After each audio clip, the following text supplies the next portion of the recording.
Enrique y Miguel Ángel, y ambos estamos aquí en calidad de representantes de la asociación Salvemos el Salar de los Canos y el Territorio, con la intención fundamental de daros a conocer a todos los presentes, un poco de manera breve, porque no es nada sencillo hacer una conferencia de estas características en poco tiempo, de toda la biodiversidad que alberga nuestra comarca. Y precisamente por eso, pues, por considerar que dar a conocer lo que tenemos es la mejor forma de protegerlo, pensamos que era adecuado dar esta conferencia también en el municipio de Anta, para que podamos hacer un breve recorrido donde conozcamos las diferentes áreas que comprende nuestra comarca y la biodiversidad que albergan esas áreas. De esta forma vamos a hacer más o menos un recorrido que va a ir desde la costa hacia el interior, donde inicialmente vamos a comentar las aves que habitan en los diferentes espacios, en la costa, en los humedales y en el interior, y posteriormente también haremos referencia al resto de fauna, la biodiversidad marina, los mamíferos, los reptiles, los invertebrados y también una breve reseña de la flora.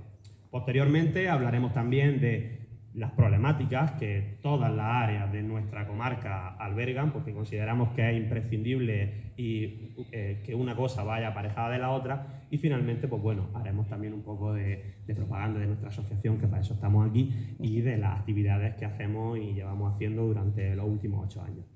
Así que sin más dilación, pues vamos a comenzar con esas aves que, como sabéis, por lo menos para mí es lo que más me llama la atención de nuestra comarca desde que era bien pequeño y que he podido ir observando a lo largo de toda mi vida y además estudiándola. En ese sentido, hemos hecho una breve selección de, por ejemplo, los que son las aves costeras, algunas, no podemos decir nunca las más, pero sí algunas de las más representativas de nuestro territorio. Como sabéis, la comarca del Levante almeriense comprende 6 municipios. Carboneras, Mojácar, 6 municipios costeros me refiero. Carboneras, Mojácar, Garrucha, Vera, Cuevas de la Almanzora y Pulpí. Básicamente desde la playa de los Muertos hasta los Cogedores. Toda la línea de costa tiene algunas características comunes que permiten que haya especies que prácticamente se puedan divisar en todo el territorio. Por ejemplo, si hablamos de las gaviotas, sin duda, cuando nosotros vamos a cualquier playa, las más representativas son esas gaviotas grandes, que normalmente es la gaviota patía amarilla, que tenéis aquí sobrevolando, que está ampliamente distribuida por todo el Mediterráneo, y también la gaviota sombría. Estas especies son especies de tamaño bastante grande y además tienen una dosis importante de agresividad, porque compiten por los recursos, desplazan a las pequeñas e incluso pues se aprovechan de cualquier tipo de alimento o de materia orgánica que nosotros dejamos en las playas. Ya digo, gaviotas, luego por supuesto tenemos algunas otras que son no más representativas, pero sí tienen un carácter más exclusivo. Por ejemplo, la gaviota de Audouin, que también se encuentra en grandes poblaciones en nuestra comarca y que anida en islotes cercanos, por ejemplo, en la zona de la isla de Alborán. Si nos apartamos un poco de las gaviotas, que se pueden divisar todo el año, entramos en especies de tamaño algo más pequeño. Por ejemplo, la que tenemos aquí. Si yo tuviera que decir a día de hoy un ave que es la representativa por excelencia de las playas del Levante almeriense, es el chorlitejo patinero. Esta ave tan pequeña la podemos divisar más o menos en las zonas arenosas, nidifica con los nidos en el suelo, y es verdad que su población ha descendido drásticamente, fundamentalmente por la urbanización y la destrucción de hábitat. El chorlitejo tiene su población principal en todo el Levante mediterráneo y aquí en la provincia de Almería lo podemos encontrar en cualquier zona costera, aunque es verdad que prefiere zonas más arenosas, como por ejemplo la desembocadura del río Almanzora, la zona de las playas también de Macena o del Cabo de Gata, y pues aunque hay otras especies como el chorlitejo chico, el grande, es verdad que esta en concreto, por su exclusividad en la zona, probablemente sea una de las más representativas. Pero claro, como decimos en todos los hábitats, es verdad que si en cada momento del año podemos ver en todas las áreas, incluidas en la costa, también especies diferentes. Seguramente alguien de aquí que vaya a la playa en invierno podrá observar en gran cantidad lo que son los cormoranes. El cormorán, que sí que es una especie bastante conocida, es un ave que normalmente en el periodo primavera-verano se desplaza hacia zonas de interior, de ríos, para nidificar, y durante el invierno se encuentra en la zona de costa. ¿Por qué? Tiene forma de pato, no es del todo un pato, pero se encuentra en la zona de costa porque lo que busca son peces, es un ave piscívoras. Se encuentra tanto en las zonas de costa y también como en los humedales cercanos a la costa. Pero sobre todo, ya digo, en la costa. Se pueden divisar en las rocas más cercanas a las playas, además en comunidades bastante grandes, pero sobre todo en invierno. Y luego, pues bueno, aquí también se hace una especie de representación. Un momento, Dime. ¿te puedes poner un poquito más atrás y veríamos mejor la pantalla? Digo, por aquí, Sí. por aquí. Disculpa, ¿sabes? Yo creo que A lo mejor aquí lo veis mejor, si no, me lo he dicho antes. Vale, gracias. Vale. Pues, y luego os hago también ahí una breve selección de lo que podían ser otras especies que habitan también en las zonas de costa. Desde todas las especies de lo que se llaman limícolas, como por ejemplo el vuelvepiedra o también todos los correlismos, que son, vamos, tienen el tamaño de un pollo más o menos pequeño. Y luego pues, especies que tienen un tamaño algo mayor, que son más esbeltas, como puede ser el zarapito trinador, que también se puede ver en las costas y también especialmente en periodo de otoño e invierno. Y por supuesto, la costa no está ajena al resto de territorios de la comarca y sobre todo del interior, y eso hace que aves que se pueden divisar también en zonas más al interior se desplacen a la costa en determinados momentos o sobre todo cuando tienen necesidad. Y en el caso, por ejemplo, de la cobujada, que es una de las especies de lo que se llaman los aláudidos, que son todos marrones, que se encuentran en los campos, la cobujada, la alondra, la terrera, y en su conjunto lo que conocemos todos vulgarmente como las tutubías. Bien, pues con eso podemos pasar a la siguiente parte que, bajo mi punto de vista, o por lo menos a mí, es la que más me gusta, la que más disfruto por su colorido y sobre todo por lo fácil de ver que son las aves de los humedales. En nuestra comarca, por citar espacios, los humedales están siempre ligados a la costa. Es verdad que hay otras zonas del territorio peninsular que los humedales se pueden ver pues, más al interior. Hay lagunas interiores, podemos hablar de estas tablas de Daimiel, por ejemplo, o las lagunas de Ribera. Pero en este caso los humedales están todos ligados a la costa y normalmente a cauces de agua, permanentes o estacionales. Los humedales más importantes de nuestra comarca son básicamente las desembocaduras de los tres ríos, Anta, Agua y Almanzora, en menor medida las salinas de Terrero y sin duda el más importante es el Salar de los Canos en cuanto a biodiversidad, por supuesto. En ese sentido, en todos esos humedales podemos contemplar el flamenco, que todo el mundo lo conocemos y es bastante famoso. Un dato que nos preguntan bastante, el flamenco no cría en Almería y no ha conseguido que se reproduzca nunca. El flamenco necesita colonias de cría bastante numerosas y pues los flamencos que hay aquí normalmente o bien están reproduciéndose en Murcia, la salina de San Pedro del Pinatar, o bien en la laguna de Fuente de Piedra. Y dicen, ¿están aquí? Sí. ¿Y vienen todos los días? Sí. Vienen aquí, comen, se alimentan, incluso luego vuelan de noche y vuelven a volar. Y vienen al día siguiente, o a los 2 días, o a los 3 días, a alimentarse sin problema. Pero claro, los humedales también albergan una fuente de biodiversidad, no solo en riqueza, sino también en especies que son extrañas. Tener en cuenta que los humedales son espacios cada vez más degradados y eso hace que, lógicamente, pues, las especies que se encuentran allí no se pueden encontrar prácticamente en ningún otro sitio y, por tanto, estén mucho más amenazadas. El ejemplo de ave amenazada de España, sin duda, es la malvasía cabeciblanca. En nuestra comarca, el Salar de los Canos es el único sitio donde hay población reproductora de malvasía cabeciblanca, el único, y podemos decir a día de hoy que es la principal población reproductora de la provincia de Almería. Esto es especialmente importante, sobre todo teniendo en cuenta que la malvasía llegó a haber solo 22 ejemplares en toda España en los años 70, cosa que se dice pronto, 22 ejemplares haya y más hay solo en el Salar ahora mismo. ¿Cómo se ha conseguido eso? Pues bueno, con planes de reintroducción y de cría en cautividad. El problema de estas aves no es cómo criarla en cautividad y lo difícil que sea, sino que su hábitat desgraciadamente están degradadas y que a veces reintroducirlas no garantiza eso. Y bueno, pues como podéis observar, el colorido en los humedales también es un recurso muy importante. El calamón común, ese rango de color azul bastante llamativo que se puede encontrar en los carrizos. La garcilla cangrejera, de todas las especies de garza, probablemente sea una de las más importantes en cuanto a sus reducidas poblaciones, que también se encuentra aquí, en humedales como el Salar de los Canos, o luego, por supuesto, en cuanto a rapaces, que también nos llama mucho la atención, parece que tendemos a ver las aves rapaces siempre en las zonas de interior, las águilas de gran tamaño y demás, pero en los humedales, normalmente si vemos un ave rapaz sobrevolando un humedal en invierno, aquí, en nuestra comarca, va a ser un aguilucho lagunero como el que podéis ver ahí en la fotografía.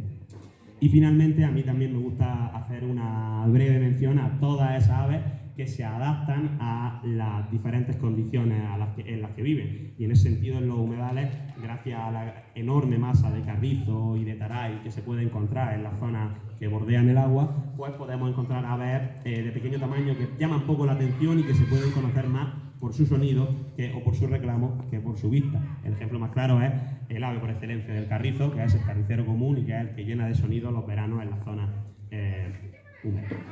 Bien, y finalmente, pues hablaremos de lo que son las aves del interior, porque claro, nuestra provincia también es una provincia bastante agreste, llena de zonas de campos de cultivo que combinan un poco lo que sería el secano tradicional cada vez más reducido con los regadíos intensivos, también los pagos con pequeñas parcelas unidos a es verdad que no es una comarca que tenga grandísimas extensiones en latifundio, no han existido, y eso ha hecho que pues también exista una gran biodiversidad de aves en el interior y por supuesto una zona bastante considerable de monte bajo mediterráneo y de espartal.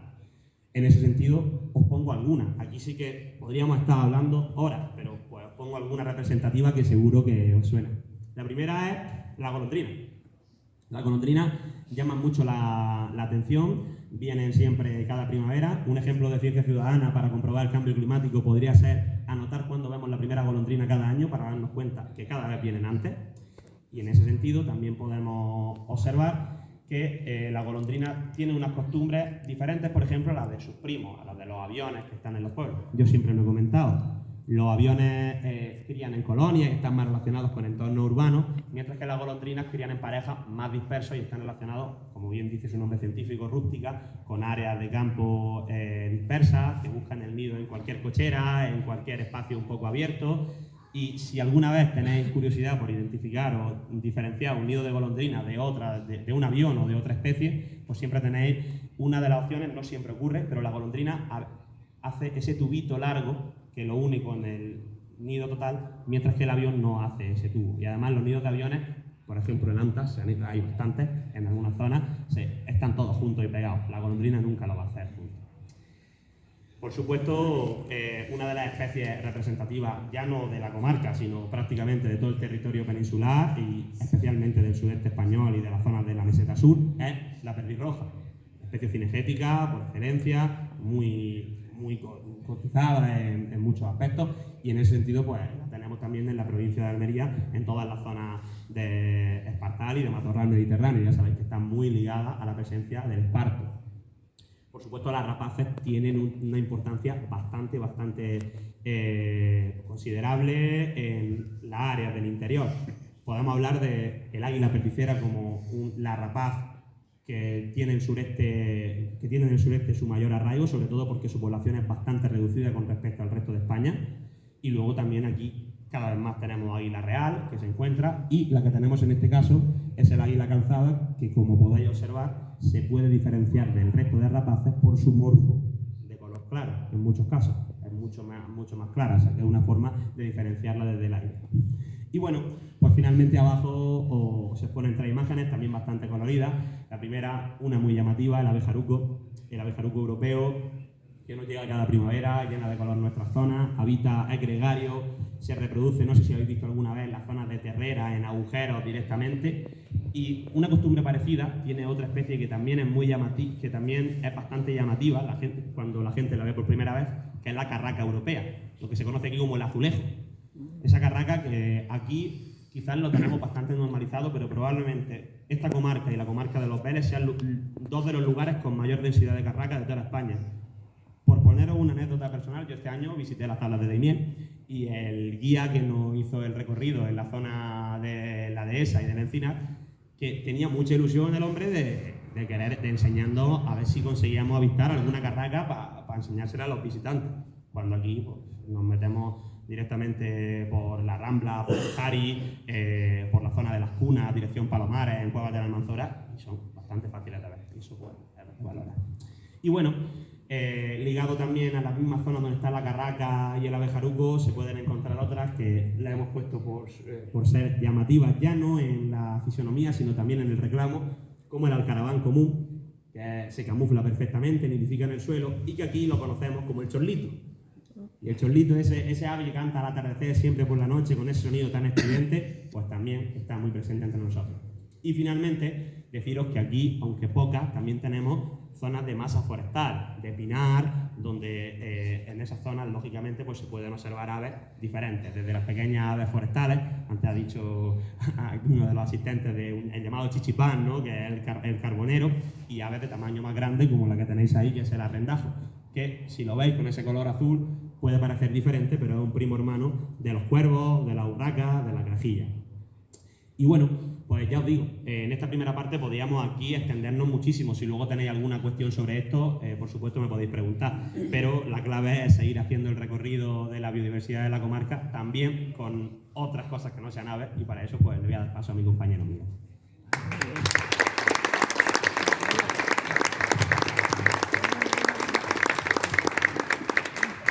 Bueno, pues buenas tardes a todos. Lo primero deciros que todas las imágenes que habéis visto son tomadas aquí, no son bancos de imagen, son todas reales, o sea, tienen su nombre y su fecha, la mayoría son de este año. Entonces, en ese mismo sentido, vamos a seguir con la biodiversidad marina, que es quizás lo que a mí más me gusta, quizás es un reclamo de yo porque estoy aquí. Y además es algo que comparado con el turismo ornitológico está en pañales, ¿vale? Muy poca gente que se dedique a observar el fondo marino para analizarlo, para estudiarlo.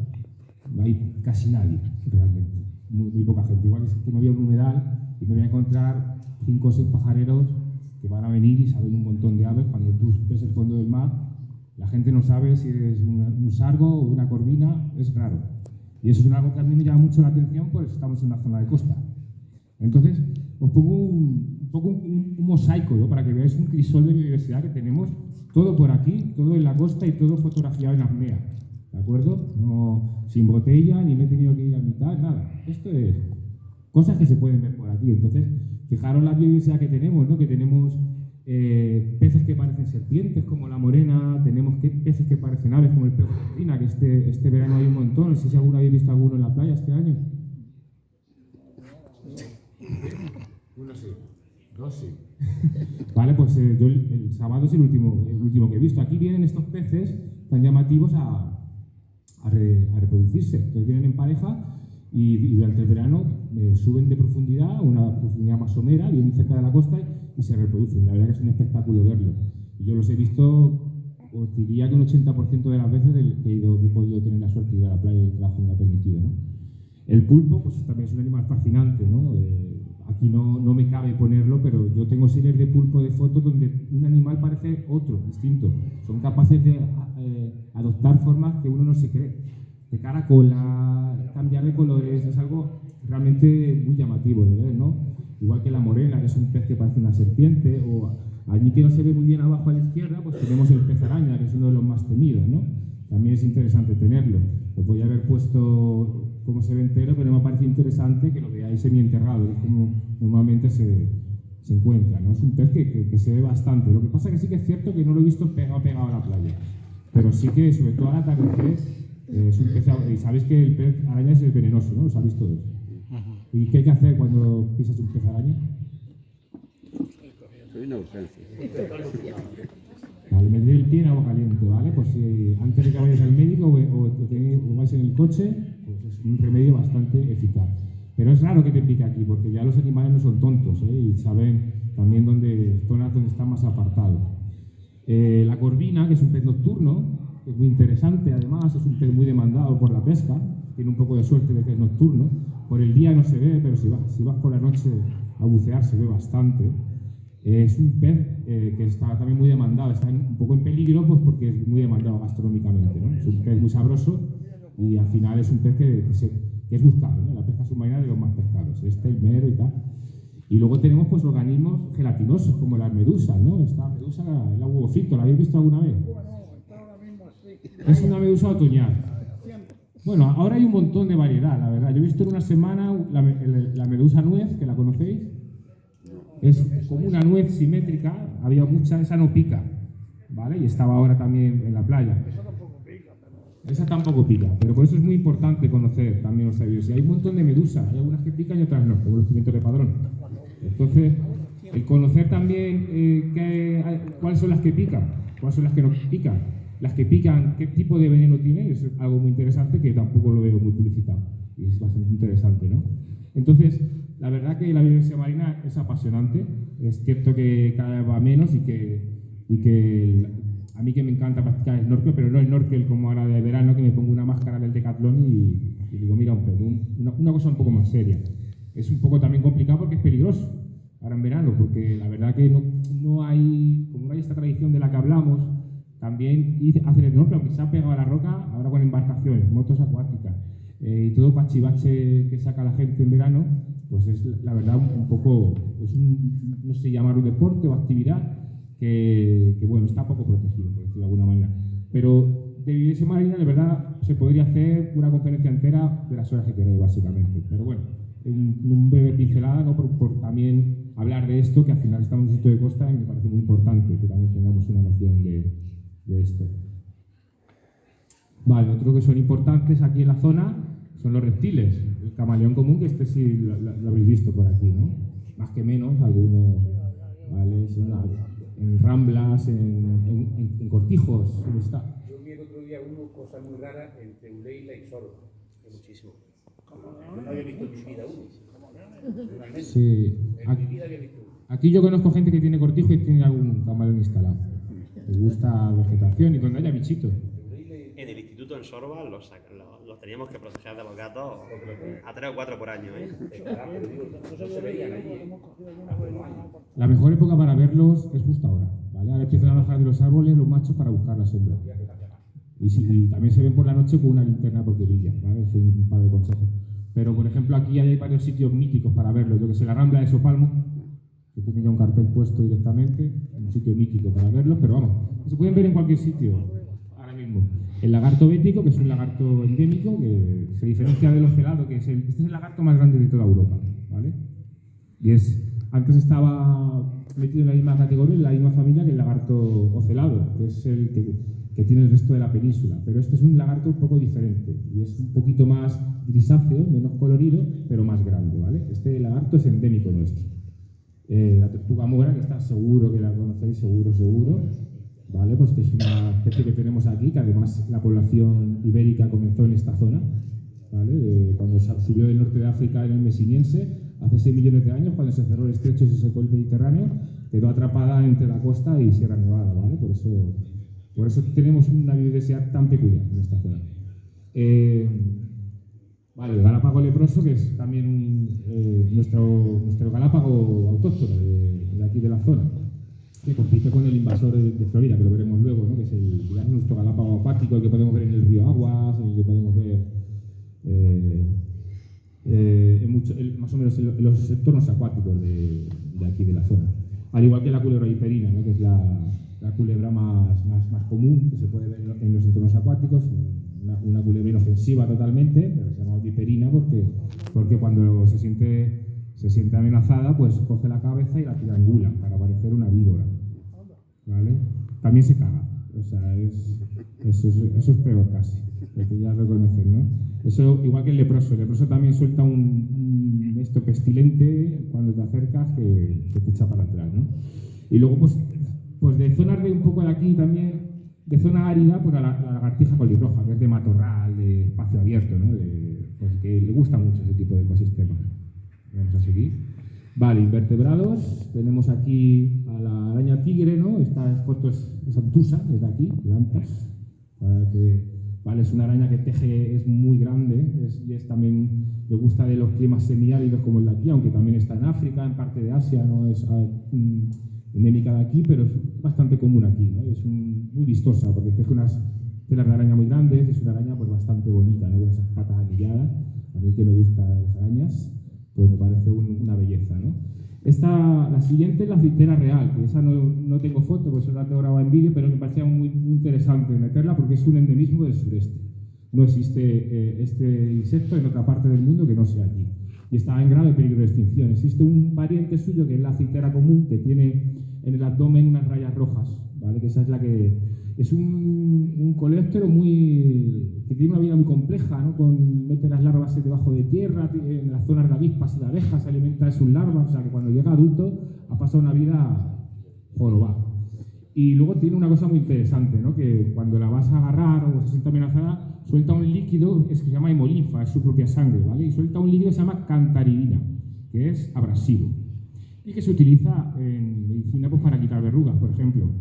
Y también antiguamente se utilizaba como Viagra natural, ¿vale? De la manera porque eso en ciertas dosis produce una inflamación de genitales. Y antiguamente se utilizaba mucho, se cree que hay personajes famosos como Simón Bolívar, Fernando el Católico, que murieron por la cantaridina, por exceso. Gente en orgías del Marqués de Sade. De hecho, antiguamente cogían estos escarabajos y los secaban.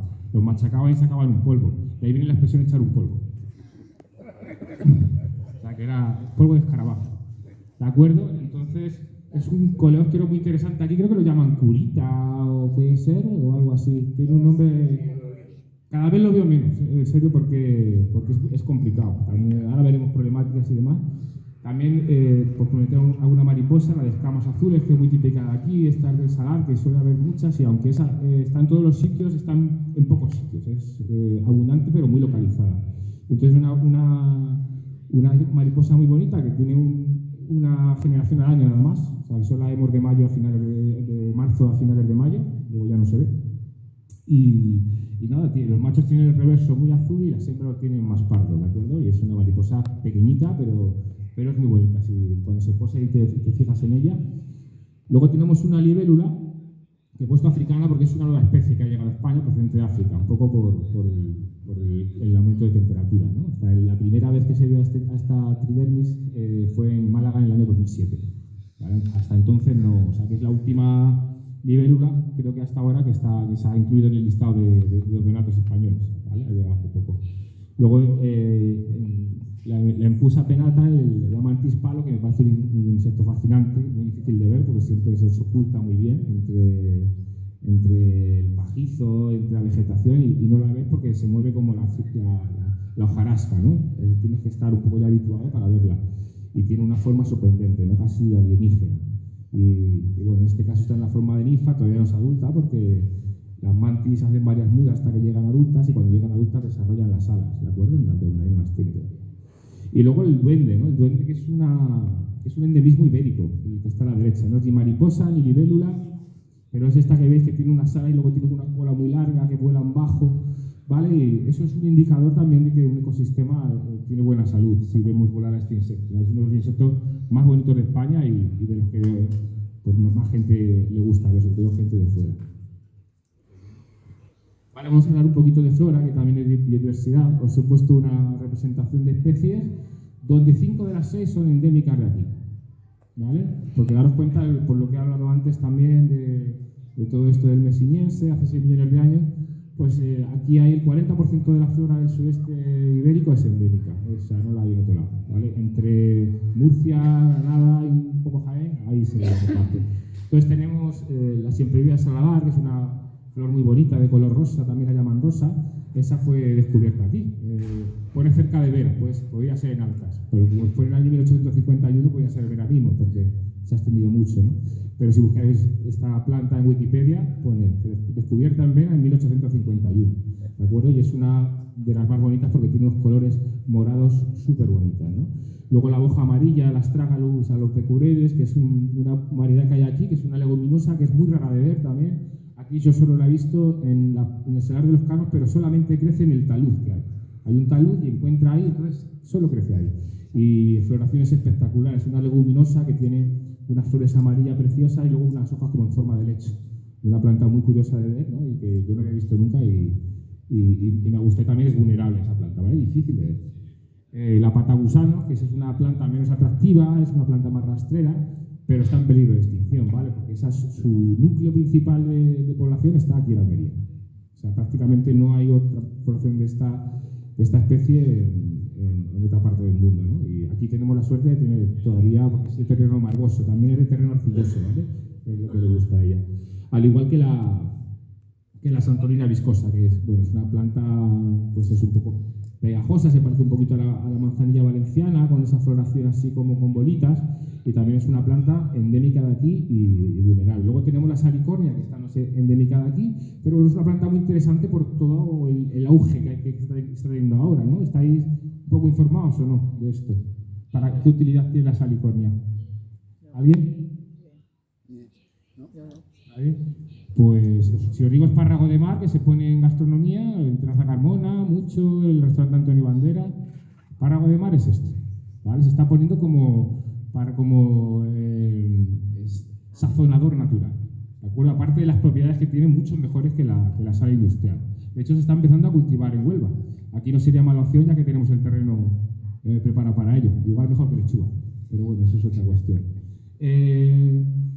También vale el quemado para hacer biocombustible para aviones y para hacer cristal de Murano también se ha hecho. Y para hacer jabones. Todas esas aplicaciones la tiene esa planta, ¿de acuerdo? Que son varias especies en realidad. Aquí he puesto pues una representación de una de las especies, pero son varias especies que tienen un montón ahora mismo y lo han tenido siempre de aplicaciones, ¿no? Y luego también, bueno, como aplicación, el tomillo de invierno, que este también es endémico de aquí. Es un tomillo que florece en febrero normalmente. Un tomillo muy aromático con el que se hacen infusiones, aquí muy típico de coger. Hay mucha gente que tiene tradición con este tomillo, no sé si lo habéis visto alguna vez, pero es muy aromático y solo crece también en esta parte de la península ibérica, ¿de acuerdo? Y bueno, ahora creo que no tenemos nada más. Sí, vamos a poner un momento de los mamíferos, que lo tienes debajo. Vale, vamos a hablar brevemente de mamíferos. No tengo fotos para ponerlo. Y bueno, aparte de vamos a ver 3 vídeos que a un compañero que se llama Antonio Ramírez, no sé si lo conocéis, que vive en Vera, está haciendo un trabajo fantástico con el fototrampeo. Concretamente lo está poniendo en el Salar de los Canos, pero es un trabajo muy interesante para ver también, porque la mayoría de mamíferos, excepto quizá el conejo, el jabalí, que estamos más acostumbrados a verlo, pues son nocturnos y son muy esquivos. Entonces, realmente con el fototrampeo, que el fototrampeo es dejar una cámara en un sitio, tú te vas, y si no te la han robado, llegas y vuelves y ves a ver qué ha grabado, es realmente sorprendente lo que puedes encontrar en sitios que tú transitas normalmente y cómo cuando no estás tú o cuando anochece cambia muchísimo. Vamos a ver, por ejemplo, que es el atardecer. Y aquí tenemos, pues bueno, pues ya veis, esto es ahí en Vera y tenéis pues una zorra pues ya lleva con 2 cachorros. No se ve ese, pero aquí lo podéis ver, veis la fecha, es 8 de mayo de 2026. Zorrilla. El escritor. Es como el cachorro se acerca y van por ahí. Vale, tenemos otro por aquí. Ya, me parece que ya nos metemos en la noche.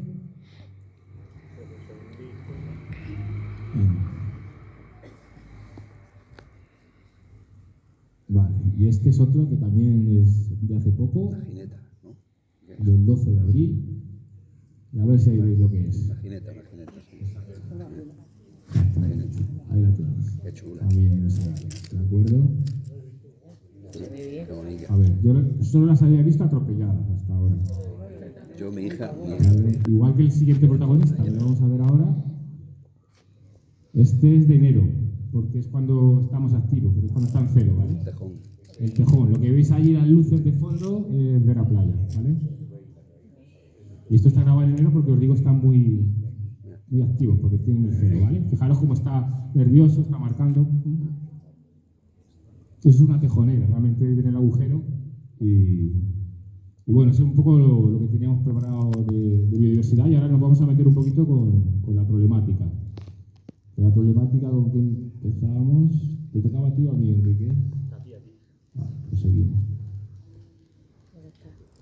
Vale, pues ahora la problemática, que no es moco de pavo.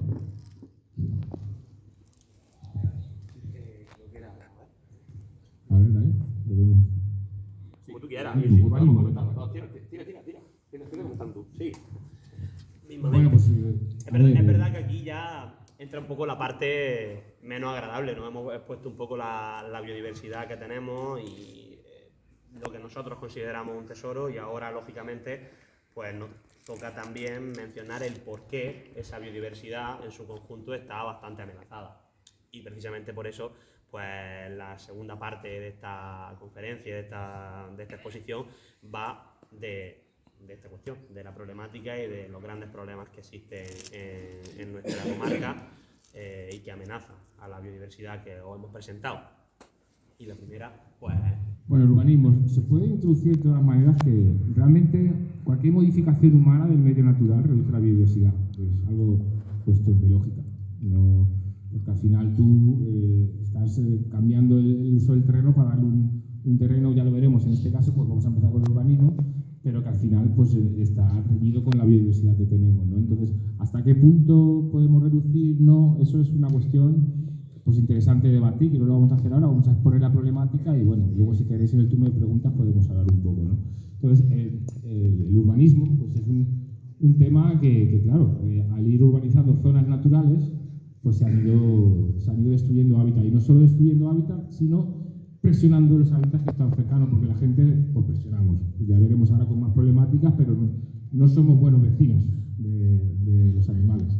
No lo hemos sido mejores, pero cada vez lo somos peores. Entonces, todo lo que se destruye para hacer casas al final, pues se convierte en un hábitat perdido. ¿Pasamos? Sí, en ese sentido, antes de nada, que sepamos, por ejemplo, que en el ámbito de urbanismo, pues es que en la comarca tenemos el ejemplo más claro de lo que ha sido una gestión urbanística nefasta y que alguna pues ha tenido sus consecuencias. Es que tenemos aquí el Algarrobico en Carbonera, pero es que aparte tenemos también una malísima planificación de la costa en muchísimos municipios, especialmente el de Vera, sin duda, a la hora o el de Mojácar, a la hora de construir prácticamente de forma sin planificar, en primera línea, con viviendas hacinadas, en cauces, zonas inundables, etc. Y encima, el problema es que se sigue proyectando.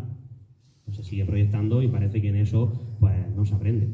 Ahora mismo el gran proyecto urbanístico de la comarca está desgraciadamente en mi pueblo, unas cuantas miles de viviendas en la playa de Quitapellejo, que va desde Palomares hasta Villarico, hasta la desembocadura de la Almanzora, y que se vende como algo que va a favorecer el desarrollo cuando lo que estás creando es segunda residencia y es en todo caso pues un turismo estacional y no resuelve la necesidad real de vivienda.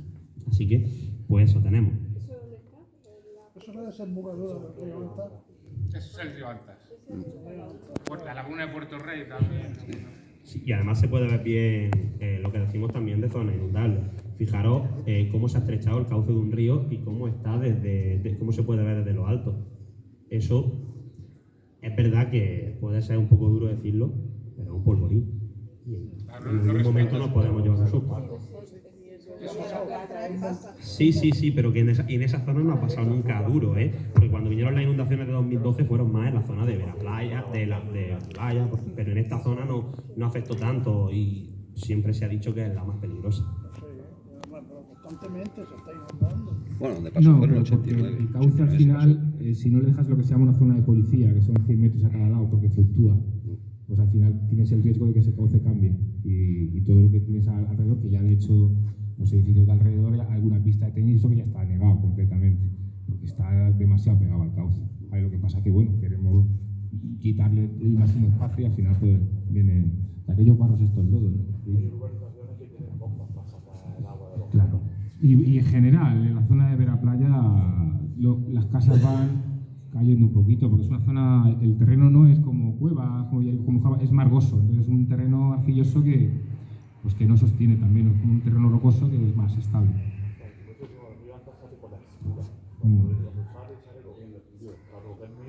Claro, efectivamente, eso es. Bueno, otro tema que es muy preocupante es el tema de los residuos, ¿no? Esto, pues bueno, la verdad es una cosa que me pone de muy mala leche, pero en los últimos 10 años he visto que este problema va mucho más, se ha quintuplicado, o sea, cada año y en los veranos se nota un montón, la acumulación de residuos es brutal, ¿no? Y sobre todo lo que más rabia da es la indiferencia muchas veces, ¿no? Nosotros, y cómo están las nuevas generaciones acostumbradas a ello, en las excursiones que hacemos, pues a casa los niños y tienen aquí 4 latas en el suelo y les da igual.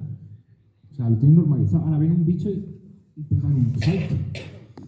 Entonces es algo muy peligroso, esto que estamos viviendo, que nos da un poco igual que tengamos basura en todos los lados. Y estos son imágenes de, por ejemplo, esto de Vera, ¿no? Pero en todos los sitios de Levante donde vaya. He venido por el Zorzo yo y desde Vertedero. veniendo desde el Zorzo te encuentras 2 o 3 zonas donde tiran escombros, pero a mansalva. Los escombros, tiran de Cuando tengas todo. un rato, pásate por lo que fue el campo de fútbol de Villarico. No te lo vas a creer. Han publicado una fotografía y no te lo vas a creer. Lo que hay allí.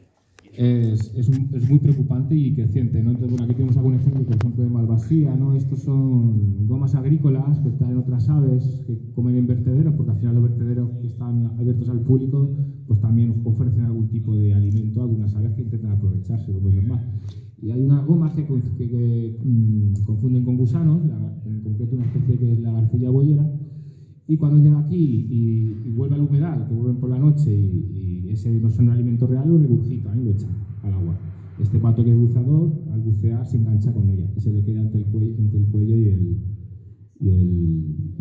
el pico, ¿no? De esa manera que está puesto. Entonces, bastante, algunas se pueden romper, pero yo he visto literalmente ejemplares que han muerto por esta causa. Y es una muerte fea, porque es por asfixia o por inanición.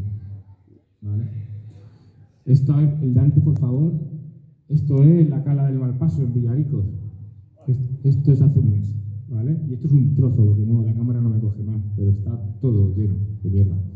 Es una pasada. Sobre todo los primeros 20 metros de orilla y donde mires. Entonces, bueno, es lo que digo. Parece que es el elefante en la habitación, miramos para otro lado y ya está. Pero al final es un problema que tenemos que solucionar. Que hay muchas maneras, evidentemente, una manera administrativa, una cívica muy importante, ¿sabes?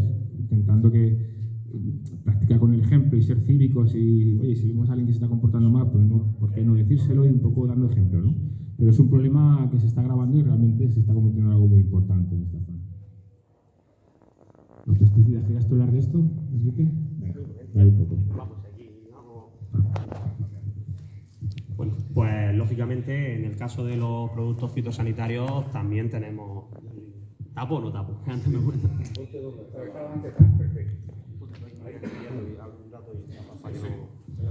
En el caso de los productos fitosanitarios tenemos una circunstancia parecida, independientemente de que es verdad que han ido cambiando a lo largo de los años los productos que se permite o no se permite utilizar, somos conscientes de que hay un problema.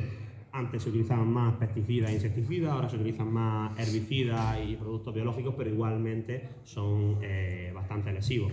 En este sentido, tengamos en cuenta que vivimos en una comarca con una agricultura de regadío bastante intensiva que requiere, para producir lo que se demanda, de muchísimo uso de productos fitosanitarios. Y en ese sentido tenemos nada más que ver los cultivos en invierno brócoli o lechuga, en verano la sandía, por ejemplo, o por supuesto regadíos de árboles como los cítricos, que necesitan muchísimos productos de este tipo, y eso pues en Anta lo sabéis bien, y además aumentándose las hectáreas de regadío que requieren eso, y luego además con un problema con el agua que se ha añadido ya de por sí aquí.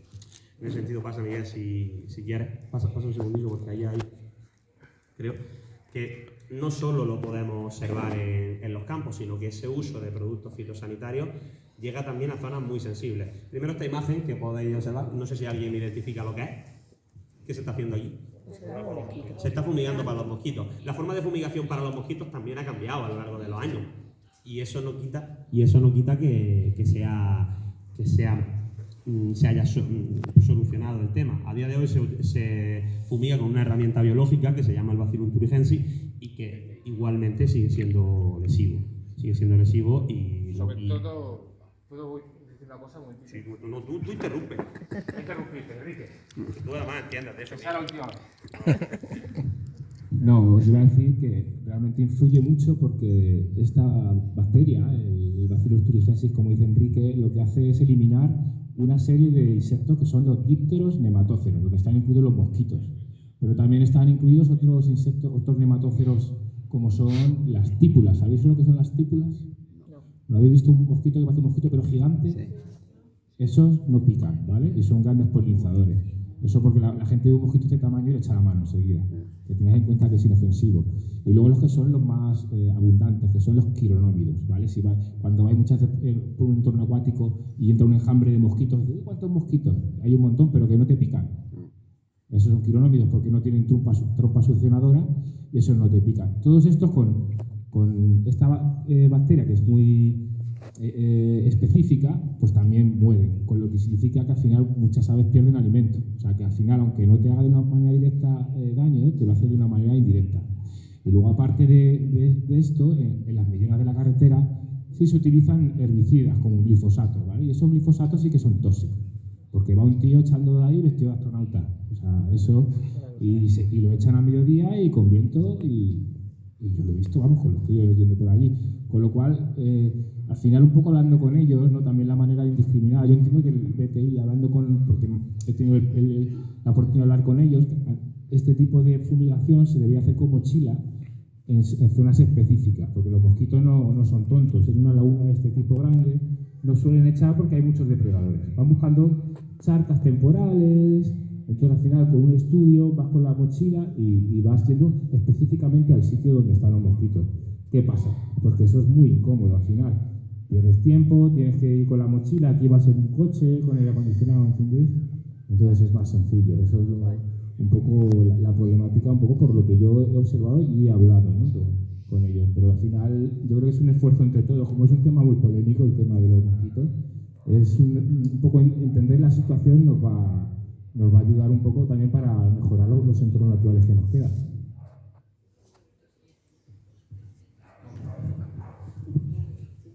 Y bueno, pues en el sentido de la problemática relacionada con los productos fitosanitarios, tenemos también el uso de fertilizantes y detergentes, que luego no solo se aplica en el lugar, sino que por la escorrentía del agua nos llega a otros espacios. Es el caso, por ejemplo, de la mayoría de humedales de la comarca, si no todos, que pues sufren de un fenómeno conocido como la eutrofización, que seguramente os suene, que es la llamada sopa verde que se puede ver ahí. Por ejemplo, lo del Mar Menor ha sido lo más notorio, pero aquí vamos al Salar de los Canos, en la parte delantera hay una eutrofización enorme que cada año pues, va a más y además aparece antes, que es lo preocupante. La eutrofización es un fenómeno por el cual los nutrientes, nitratos y fosfatos derivados de la agricultura son arrastrados, aparecen en la agua estancada del humedal por la luz solar y el calentamiento del agua, y cuando se produce la subida de las temperaturas, pues las algas empiezan a crecer y pues se produce un fenómeno masivo de fotosíntesis y se genera esto básicamente. Y ahí podéis ver. Y por supuesto, donde hay peces quitan el oxígeno de agua y generan anoxia. Por eso ha habido tantas mortalidades, por ejemplo, en el Mar Menor o también en nuestra zona, en la desembocadura de Almanzora, que dicen de repente hay un montón de peces muertos.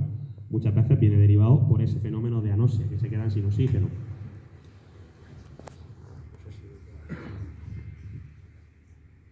Y en ese sentido, la contaminación del agua, que es lo que hemos comentado. La contaminación del agua, pues también. Un poco, si queréis, pues eso, también añadir pues todos el gasoil de los barcos, en fin. Hay un montón de causas de contaminación del agua, porque están todas relacionadas con lo que ya hemos visto, los plásticos, pesticidas, detergentes, al final. Todos estos residuos, de una manera u otra, por escorrentía, pues acaban llegando a las masas de agua, ¿no? En el mar quizá abierto se nota menos, pero por eso el Mar Menor es un toque de atención, porque parece, bueno, es un mar, pero al ser cerrado se ha conseguido también eutrofizar, ¿no? Luego, pues más problemática, pues las distribuciones, sobre todo en instalaciones antiguas, ¿no? que también ha sido un problema, pues sobre todo para muchas aves, ¿no? Que se posan, como en el caso de este búho real.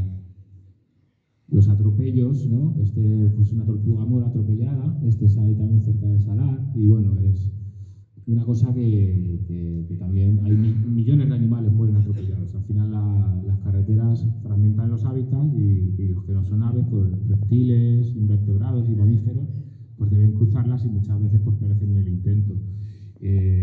Yo también, espérate un momentito, entonces en las visitas, por ejemplo, los niños son bastante sensibles a eso. Entonces yo me acuerdo una que tuvimos el año pasado, que yo bajaba para empezar la visita y vi en la carretera que había un erizo moruno muerto y estaba por recién matado. Entonces cuando pasamos por allí le dije a los chiquillos que lo viesen, porque además el erizo, ya lo conocéis, tiene cara como de un peluche.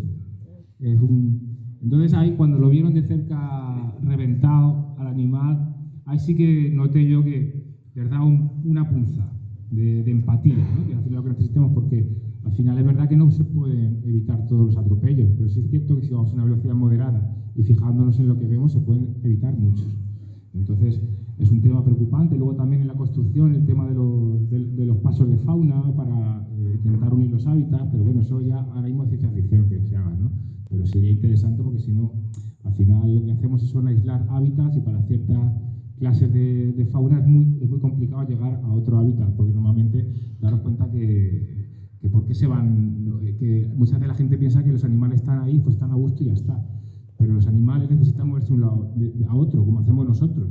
Cuando somos jóvenes nos queremos ir a otro lado, porque con eso se genera diversidad genética, de tal manera que esa especie se hace más fuerte. ¿Vale? Si aislamos una población, esa población son todos familiares, por decirlo de alguna manera, y al final son mucho más vulnerables a cualquier tipo de enfermedad que se pueda llevar toda la... Por eso los animales tienen esa tendencia a explorar territorios nuevos, ¿no? Y entonces ahí viene muchas veces pues, el tema de los atropellos. Bueno, pues malos hábitos, que esto pues ya lo sabéis, ¿no? Esto lo hemos visto pues, en la laguna que teníamos antes, de dar de comer a los animales, alimentos que no les vienen bien, ¿no? Y te dicen, se les pregunta y te dicen, no, pues se lo comen. Digo, claro, porque para ellos es fácil y es como una golosina. Digo, pero es como si tú comes solo golosina. Te gustan, pero te sientan bien.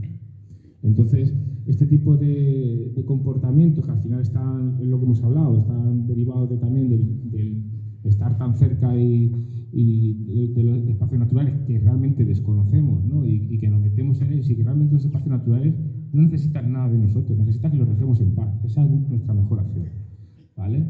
Pero pues nos metemos malos hábitos, pues eso, aquí veis pues, los perros sueltos, entonces, como Enrique bien sabe, hay un montón de aves que anidan en el suelo, con lo cual el perro no tiene mala intención, pero en la zona de temporada de cría, pues si suelta un huevo, pues juega con él y lo puede romper, lo puede reventar. Entonces, esto también no es una cosa que muchas veces se lo dice, ¿no? Pues lleva el perro atado. Hay mucha gente, es que es muy complicado, porque hay mucha gente que tiene un perro que le sigue y no se mueve, pero hay otros perros que los deja suelto el dueño y entonces lo importante en ese caso es que el perro esté controlado, que es lo que nosotros decimos, ¿sabes? Si no es con una correa, pero que esté controlado, que esté a tu lado, que no esté por ahí investigando él solo, porque es cuando vienen los problemas. Especies invasoras, pues aquí tenéis invasoras, tenemos lo que hemos hablado, el galápago de Florida con el galápago leproso, la gambusia es un pez que se introdujo para comer gambas de mosquito, ¿vale? En lugar del fartet original, que es el que está debajo, la carpa, que también es porque enturbia mucho el agua y es bastante dañina. Luego hay una malvasía, que es la de la izquierda, que es la canela, que también es invasora, y el gato, por supuesto. Los gatos tienen que estar en casa porque sueltos son unos grandes depredadores. Además, si os fijáis en la naturaleza, los depredadores siempre están en menor proporción. No hay 200 leones. Hay una manada y la otra manada está en Suiza. Y si tú tienes un entorno natural lleno de gatos, entonces es que al final van a depredar mucho y van a tener un impacto muy significativo en todo el ecosistema. Bueno, el turismo masivo estacional, pues también ya lo sabéis. El turismo, pues, lo que también está relacionado con lo anterior, ¿no? Genera más basura, ruido, actuaciones inapropiadas, se meten por donde no deben, en fin, todo ese tipo de cosas. Cuando es masivo, pues la presión que recibe cualquier ecosistema, ya de los que hemos hablado todos, marino, humedal, interior, el que sea, o sea, sobre todo los de la costa, la verdad, porque el turismo, lo que es cierto es que se concentra en la costa, ¿no? Entonces, sobre todo los ecosistemas costeros sufren mucho durante el periodo estival, pues por el turismo masivo. Bueno, hasta aquí le dejo a Enrique hablar un rato que voy a beber agua.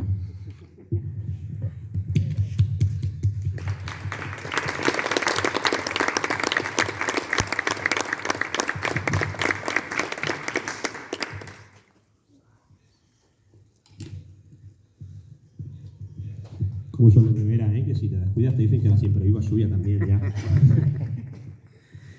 Bueno, pues después de cambiar el tercio por segunda vez, en donde hemos hablado un poco de las problemáticas y pues nos hemos puesto más serios, finalmente llega el momento, estos últimos minutillos, de vendernos un poco. Porque, como hemos dicho, nosotros venimos representando una asociación, la Asociación Salvemos el Salar de los Canos y el Territorio. Una asociación que se fundó hace ya 8 años y que entre su mayor logro tiene haber conseguido que el salar pase a titularidad municipal, aunque por supuesto queremos más. Aspiramos, como hemos comentado muchas veces, a la protección definitiva del espacio, que será el gran logro, ese sí. En ese sentido, tenemos que decir que a lo largo de todos estos años hemos trabajado mucho en diferentes actuaciones en pro del medio ambiente, de la biodiversidad y también de la educación ambiental, y por eso pues os vamos a hacer un breve recorrido de lo que hemos realizado y pues para que vosotros también podáis conocernos. Por ejemplo, desde que nacimos llevamos realizando lo que se conocen como las jornadas de efemérides medioambientales, tanto el Día Mundial de las Aves como el Día Mundial de los Humedales, a los que os invitamos a todos los presentes. El Día Mundial de las Aves en octubre, este año lo celebraremos la tercera semana, y el Día Mundial de los Humedales en febrero.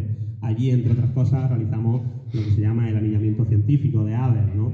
Donde pues, se pueden conocer directamente las aves más pequeñas de un espacio natural que pasan más desapercibidas, podemos estudiar el estado de salud de esas poblaciones y a la vez podemos poner en conocimiento de la gente que viene, especialmente también los niños, de la importancia que tiene esa biodiversidad y esa ave. Fijaros, por ejemplo, las imágenes, tanto esa como la siguiente, que tiene, pues ahí se ve lo que le gusta a los niños, actividades de este tipo, ¿no? Siempre, ¿quién quiere soltarlo? Y ahí pues se prestan voluntarios varios, porque al final el mapa de pájaro en mano aquí también cobra sentido. Y por supuesto, en el ámbito de la enseñanza y de la educación, y de esto os quiero que hable mi compañero mejor, que lleva varios años al pie del cañón, el proyecto por excelencia de nuestra asociación y que ha adquirido ya vigencia y notoriedad es el Conoce tu entorno, que es un proyecto educativo con los diferentes colegios de enseñanza primaria y también ahora, recientemente, institutos de secundaria del municipio de Vera. Pues sí, es un proyecto que ya llevamos 5 años haciéndolo. Entonces son todos los quintos de primaria del Colegio de Vera, porque lo hacemos en colaboración con el Ayuntamiento de Vera, y es una salida, se hace una visita guiada de 9 a 1 y cuarto, 1 y 20, con un cuaderno de campo específicamente hecho para esa visita, para ese momento del año además. Y es un proyecto que realmente creemos que vale mucho la pena porque los niños los disfrutan, cada uno más y menos. Está claro que cogimos esa edad porque es una edad, todavía no están muy adolescentes, son chavales, pero que tienen muchas ganas de aprender, y bueno, siempre hay algunos más interesados, otros menos, pero siempre se van con una idea de que ese sitio es especial y que hay que respetarlo, ¿no? Entonces son 5 años ya, un montón de niños, 3.000 niños, no solo de Vera, porque también es el Colegio de Palomares también lo lleva haciendo, y eso lo lleva haciendo 6 años. Como dice Enrique, ahora se están apuntando Erasmus. Este año hemos tenido gente de Alemania, gente de Rumanía y gente de Italia. ¿Vale? El Erasmus, además, ahí se portan bien porque cuando vienen extranjeros están más comedidos. No se españan tanto. Entonces, es un proyecto que queremos seguir manteniendo como sea, porque al final sabemos que va a largo plazo, pero creemos que también es una de las maneras, o si no la única también, de un poco de luchar, de intentar crear conciencia y intentar que nuestra diversidad, que al final es el tema que nos ha traído a todos aquí, pues se siga por lo menos manteniendo o tengamos un poco. Ya con eso yo creo que nos podríamos conformar, porque esto va cayendo en picado, ¿no? Pero si no tenemos esas generaciones nuevas también un poco empujando en esa dirección, o por lo menos una parte, va a ser muy difícil o casi imposible, ¿no? Entonces, por esa parte no podemos dejar de hacerlo. Vale, aquí tenéis, bueno, visitas guiadas que también hemos tenido, ¿no? También hace Enrique aquí, que sale un poquillo. Sí, pues efectivamente las visitas guiadas ya no están solo orientadas a un colectivo concreto, como son los alumnos de enseñanza primaria o de secundaria, sino que están abiertas a todos los públicos. Y en ese sentido también consideramos bastante importante la realización, porque vienen grupos familiares, le damos a conocer el entorno. Es verdad que suele coincidir también en las mismas jornadas que hacemos los anillamientos, y pues bueno, es una otra forma también de dar a conocer el humedal, y gracias precisamente a actividades como esta, hoy el Salar de los Canos y la biodiversidad que alberga son bastante más conocidas que en el año 2018, cuando constituimos la asociación. Y pues ya, bueno, aquí ya te digo, podríamos hablar los dos. En este sentido, acciones ya materiales sobre el propio medio, ¿no? Un proyecto de señalética, de papeleras, que se realizó, si no recuerdo mal, en los años 20-21, con diseño propio tanto de Miguel como de María del Mar, su mujer que está ahí, y que directamente contó con los fondos municipales municipales para colocar una serie de panelería informativa y acompañado también de paneles tanto informativos del medio como de una serie de recomendaciones que había de un uso del humedal o de actuación, y por supuesto también una serie de papeleras para intentar evitar la problemática que tenemos con los residuos. Los rescates de fauna, que ahí a Miguel pues le encanta, fijaros en la imagen, ¿no? Y el compañero David, en muchas ocasiones hemos encontrado en la parte de la lámina de agua culebras atrapadas, patos como malvasías, galápagos, y en ese sentido pues tanto a veces ha habido que organizar algún rescate, o también como se hizo poner rampas para que esas especies puedan salir de ahí. Ahí las tiene la rampa. Como por ejemplo esta rampa que se habilitó y que, aunque no ha solucionado del todo el problema, sí podemos decir que lo ha mitigado en muchos aspectos. Se ha Tendría que mitigado haber bastante. venido de obra, pero al final suele pasar. No se piensa un poco en lo que hay alrededor. Vale, más cosas. Y bueno, pues para ir acabando, también la participación directamente en los centros educativos in situ, no solo en el espacio, sino también en las semanas de la ciencia que ofrecen los institutos de secundaria, participar y dar charlas informativas sobre la importancia de proteger la biodiversidad, sobre el patrimonio natural que tenemos y sobre la conciencia que deben tener las generaciones futuras.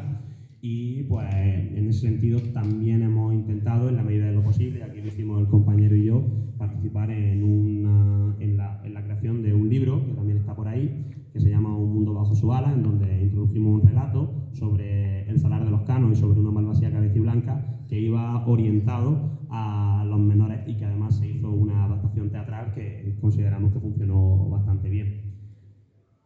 Y por supuesto, relacionado con los residuos, también cada año tenemos que realizar, y nos vemos en la obligación de realizar, una recogida de residuos, colaborando también con otros colectivos, con los colectivos, sobre todo entidades tanto deportivas como Aprodalba, en donde pues nos damos cuenta de la cantidad de residuos que acumula el salar, sobre todo durante el verano, y que además este año lo haremos el primer fin de semana de octubre, a que también os invitamos a asistir, por supuesto. Y pues como para tener conocimiento también del estado de las aguas del salar, también ha sido una constante la realización de un estudio de la calidad de la agua y de la que tiene el salar de los Canos, y en ese sentido eso lo hemos hecho con el Instituto Jaroso de Guadalajara Almanzora, y con el ciclo, en concreto con el ciclo formativo de laboratorio de grado medio que se alberga allí. Y bueno, pues los resultados es verdad que han sido bastante positivos. La calidad de las aguas del salar, de momento, a pesar de todas las problemáticas que decimos, goza de buena salud. Y bueno, deciros que pues esto ha sido todo, y que estamos pues encantados de haber venido y de poner un poco en conocimiento tanto de la biodiversidad y de las aves que tenemos a nuestro alrededor, de las problemáticas que las amenazan y por supuesto del valor que tienen las iniciativas colectivas ciudadanas para intentar mitigar al menos el problema que tenemos y que ya desgraciadamente nos sobrevuela cada día. Así que pues muchas gracias. Ahora pues,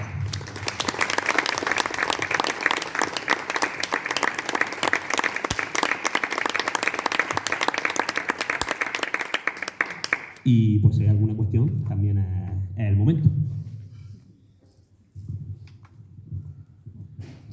Habéis comentado, bueno, yo en primer lugar daros la enhorabuena porque aparte de ser un tema apasionante, un tema necesario, yo digo que un tema imprescindible, y no porque los que estamos aquí seamos mayoritariamente personas con una edad media bastante elevada, pero también es necesaria siempre esa concienciación, ¿no? Pero al margen de esto, a mí me gustaría volver otra vez a lo del urbanismo, ¿no? Porque me da la sensación de que no aprendemos nada pese a las consecuencias que la mala planificación está llevando, ¿no? Y ya no solamente sobre la zona, es decir, sobre nuestra biodiversidad, sino incluso sobre nuestra propia existencia. Vosotros es verdad que habéis mencionado posiblemente la de San Buenceslao, que fue la del 2012, pero hubo una mucho más agresiva en la zona de la desembocadura del río Antas, que fue la de 1989, que creó, o sea, cuando todavía no había esa presión urbanística sobre la zona, pero se demostró realmente que si se seguía de esa forma, creciendo de esa forma, pues había una zona de riesgo, de peligro, bueno, eso era así, ¿no? Pero sin embargo eso no ha incidido en la planificación urbanística, para nada. Y cuando Enrique ha mencionado lo de Palomares, el Palomares sabemos que es una zona inundable. Es una zona inundable y pese a ello tenemos un megaproyecto urbanístico en esa zona, ¿no? Entonces, mi pregunta realmente, ¿realmente vosotros creéis que la concienciación puede incidir sobre aquellos que nos representan políticamente o lo está haciendo? A mí me da la sensación de que no. Pero... Yo te voy a poner un ejemplo de algo así actual que esté pasando, ¿no? La zona nudista de Verás está quedando sin arena, la playa, eso lo sabéis. Entonces, eso no tiene marcha atrás. Y la gente, la medida política que van a tomar es poner un espigón. El espigón es hambre para hoy, o sea, es para hoy, hambre para mañana. Porque donde te recoge la arena te la quita del otro lado. Entonces, yo creo que no tener responsabilidades también, que no se puedan pedir pasado un cierto tiempo, combinado con pues un poco, no sé si llamarlo la codicia o el negocio, ¿no? de las empresas, hace que al final, si el ciudadano no está informado, no sabe, se vaya a seguir funcionando de esta manera, ¿no? Porque al final, digamos que somos votos nosotros, y si la mayoría de la gente quiere que se construya, pues por las razones de siempre, porque va a dar más trabajo, aunque no sea verdad, aunque venga una constructora de fuera, como era el caso de Salar, que era una constructora PM de Torrevieja, bueno, de Alicante, que viene con sus trabajadores y que al final, aunque tenga alguna cosa que subcontrate, realmente no es lo que genera, no es una pequeña parte de lo que destruye, ¿no?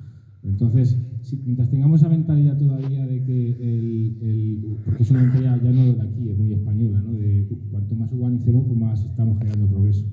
Pero también es cierto que hay un cierto sector de la población, que eso es lo que tenemos que trabajar, que demanda, incluso también para vacaciones, demanda lugares que estén menos degradados, que puedan disfrutar más, y eso al final es buscar el equilibrio entre lo que queremos ser y lo que queremos ser en el futuro y tener un plan a largo plazo. Y ese es el problema ahora mismo, que al final son medidas, por lo que te he dicho al principio otra vez, de volver a lo de la zona nudista, que al final genera que necesitemos la presión social es tan alta que buscar una salida a corto plazo. Entonces, mientras estemos con esa salida a corto plazo, será muy difícil hacer un plan, porque es una ñapa tras otra. Entonces va a ser muy complicado que la gente esté también informada de cómo es su territorio, de cómo se podría gestionar bien. Eso es algo que muy poca gente conoce, y al final yo creo que prima el negocio económico tradicional sobre lo que es una construcción de un municipio sostenible a largo plazo. ¿Tú quieres añadir algo más? Que a pesar de eso que existe, es verdad que también hay algún pequeño logro. Nosotros en nuestras carnes hemos vivido el pasar de al río aguas no va y a tocar los cojones, y aquí sí, a tener una sensibilidad que ha cristalizado en la que un espacio como el Salar de los Canos pase titularidad pública. Por eso es verdad que, a pesar de no haberles cambiado la mentalidad del todo, porque ellos, la mayoría de los dirigentes políticos de los ayuntamientos de la comarca siguen pensando que ese es el modelo de desarrollo, pero sí, por lo menos, se ha conseguido el hacerles ver la importancia que tienen ciertos espacios. Y eso, pues es un pequeño logro que también te anima a seguir, porque esta lucha tiene también un problema, y es que como no nos quedemos con las cosas positivas que vamos sacando, estamos perdidos. Entonces, porque se nos viene un horizonte bastante duro, y pues en mayor o menor medida hay que intentar pues quedarse con esa parte, y sobre todo intentar ser realistas para no amargarnos. Entonces, pues bueno, ahí ya digo, yo quiero verlo eso un poco medio lleno, a pesar de que pues lógicamente falta muchísimo. Yo creo que os vaya a decir los diferentes políticos, hay la sociedad. A ver, fumigar, no fumigues el concejal, tú no fumigues, por lo que te haces, es la sociedad que te exige hacerlo. A veces. Y tú representas a ese grupo de sociedad que debes de hacerlo. Si no, dices, bueno, entonces tú para qué estás. Sí, lo que pasa es que hay formas y formas de fumigar, igual que hay formas de tratar un problema y de otras. Y en ese sentido, es verdad también que en general, porque los representantes públicos, sobre todo de los ayuntamientos, que son los que están a pie de calle y que tratan directamente con los vecinos, tienden o se tiende a pensar qué es lo que la mayoría de mi entorno, de mi pueblo o de mis vecinos quiere, aunque yo, que pueda tener más conocimiento profundo de eso, sepa que eso no es lo correcto. Eso ocurre también. Eso ocurre porque en el fondo yo conozco representantes municipales que abiertamente te dicen: yo sé que esto no está bien, yo sé que esto no es correcto, yo sé que echar arena en la playa no tiene ningún sentido, yo sé que pasar el tractor todos los días a limpiar la Posidonia tampoco, pero es que si no se me echan encima, sí es verdad. Lo que pasa es que eso, a veces la adquisición de conciencia no solo llega a base de complacer, sino también llega a base de golpes, aunque a veces eso suponga que te pueda costar el puesto. ¿Qué pasa? Que si tienes enfrente a alguien que siempre se va a aprovechar de eso y no lo va a hacer y va a decir: pues ahora yo lo voy a hacer 3 veces peor. Estamos en una encrucijada. Y eso es verdad. Por eso hay que informar. Claro, hay que... Yo me con el consorcio el tema de la basura, por aquello que te molesta mucho, obviamente no molesta a todo el mundo, porque cada vez se lleva menos basura, cada vez estira más, es decir, la sociedad no tiene donde dejar esa basura, al final son un de puta, trata de que va a tener que coger la otra. Si usted cada vez, antes llevabais lavadoras, ya lo lleváis lavadoras, antes lleváis neveras, ya lo lleváis, pues al final la gente te deja en el río. Es que nosotros mismos estamos poniendo los límites a todo para que la gente lo tenga fácil, pues me quito el problema.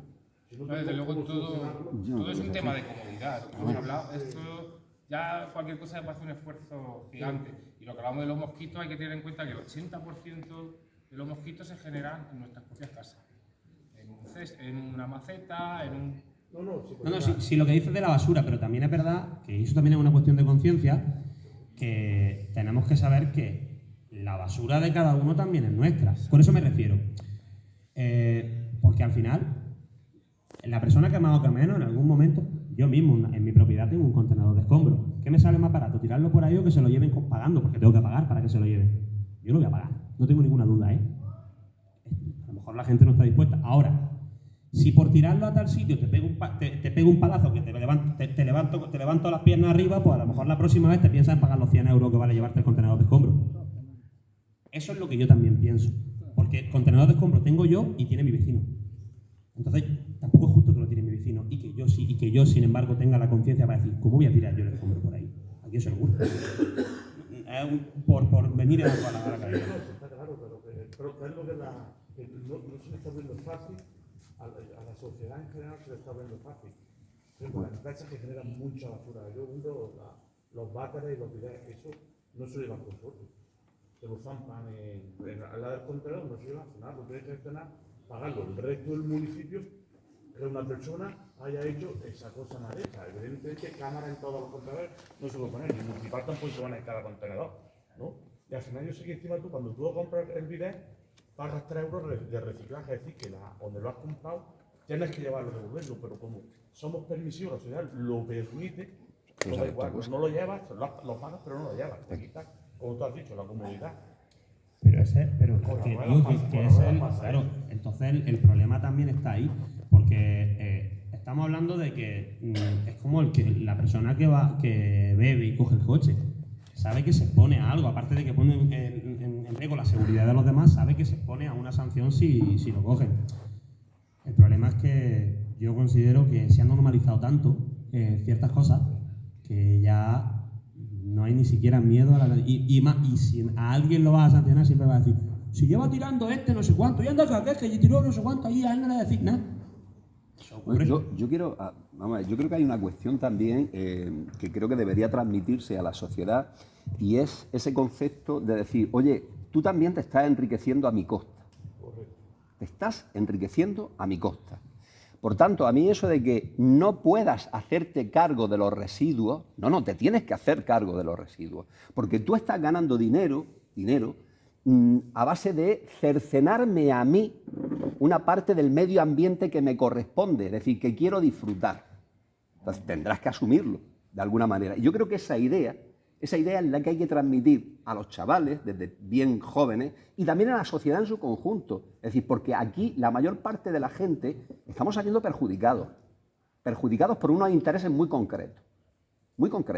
Y esos intereses concretos pertenecen ahora mismo a todo el sector inmobiliario y pertenecen también al sector agrícola intensivo. Que a mí me parece bien que haya un desarrollo en ese sentido. Oye, pero teniendo en cuenta que hay un desarrollo y que ese desarrollo contribuye, pero también perjudica. Y si perjudica, tú tienes que, de alguna manera, asumir ese perjuicio que le estás causando a los demás para tú enriquecerte. Porque estamos hablando de eso, no estamos hablando de otra cosa. Y luego la conciencia tiene que ser como está dicho, borracho, pero normalmente sabemos que tenemos que ir por la derecha. Es decir, la sociedad tenemos que desde base, que es lo que hay que hacer. Desde la base, desde el principio, lo que hay que hacer. Educación. Yo creo que con el profesor tengo muchas discusiones, imagino que pasar ahora mismo a todos los concejales de mi sector, perdón, porque yo digo, hay que hacer campañas, tenéis que hacer campañas, mentalizar, ir a los colegios, ir a los institutos, moverse con empezar a concienciar. Sí, yo creo que es por una parte educar y por otra parte tiene que haber algunas acciones ejemplarizantes también. En algún momento. Me consta que se hacen, Me consta Sí, que se están alguno haciendo, decir, oye, se están haciendo tú, en los sitios y que vaya la educación subiendo y que veas que también, pues bueno, que eso al final es lo correcto, que vamos a estar todo, va a ser una sociedad más cívica, donde todo hablamos de serie, más limpia, más ordenada. Hay que llevar a su sitio de rueda vieja. Que no hay que decirte lo que quieres. Pero si yo voy a ver ponen un punto limpio los jueves, que viene un camión. Pues yo busco cosa electrónica y yo trabajo con cámara.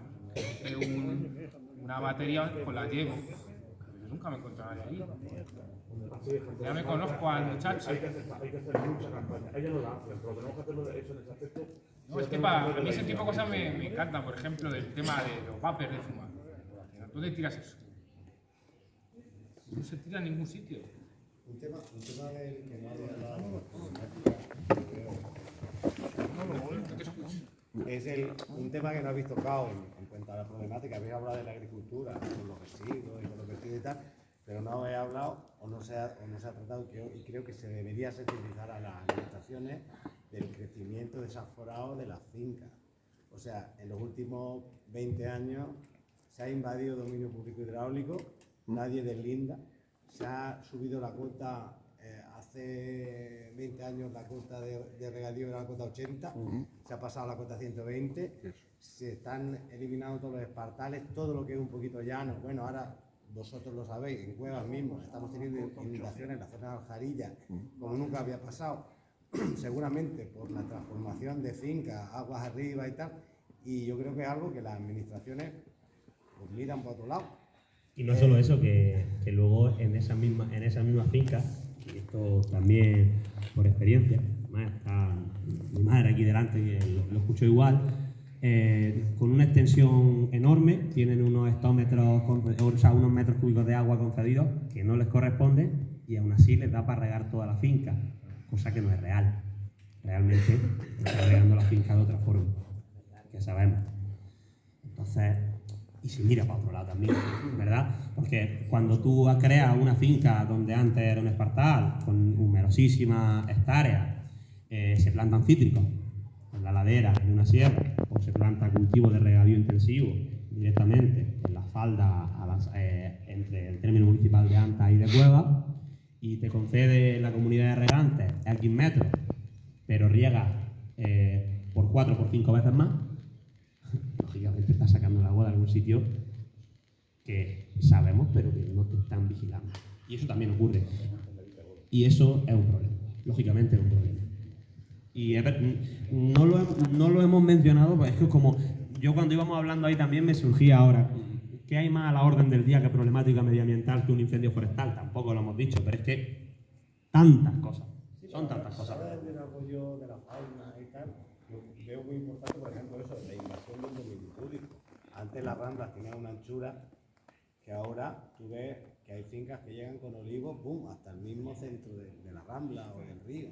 Y eso sí que sería muy fácil de que la administración dijera, oye, mira, que esté en la cota. O sea, y no entiendo por qué se permite.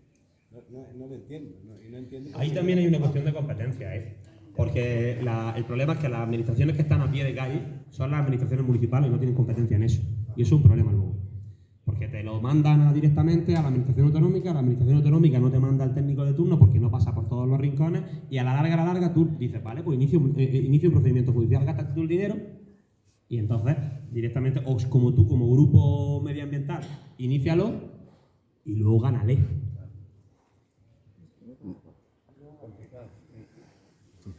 Pero bueno, para finalizar, quedémonos con que por lo menos las personas que estamos aquí tenemos una mínima o podemos adquirir una mínima conciencia con la situación en la que vivimos y sobre todo que para tener conciencia o adquirir conciencia sobre algo, primero tenemos que conocerlo un poco y por eso pues hemos estado aquí y hemos compartido este momento con vosotros. Ya está muy bien. Más porque se han ido. Muy bien.